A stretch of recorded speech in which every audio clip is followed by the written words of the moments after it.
Azərbaycan Prezidentinin köməkçisi, Prezident Administrasiyasının Xarici Siyasət Məsələlərlə şöbəsinin müdiri Hikmət Hacıyev Prezident İlham Əliyevin Gəncəyə səfəri ilə bağlı paylaşım edib.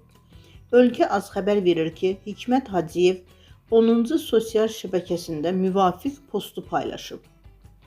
Prezident İlham Əliyev balaca Nilayın 2020-ci ildə 44 günlük müharibə zamanı Ermənistan Silahlı Qüvvələrinin Gəncəyə raket hücumu nəticəsində valideynlərini və yaxınlarını itirmiş qızcığazın əlini nəvazişlə tutub. Bu, həqiqətən də danışan fotolardır. Burada görüntünün özü bütün faciəvi əhvalatı sözsüz izah edir. Prezidentin köməkçisi yazıb.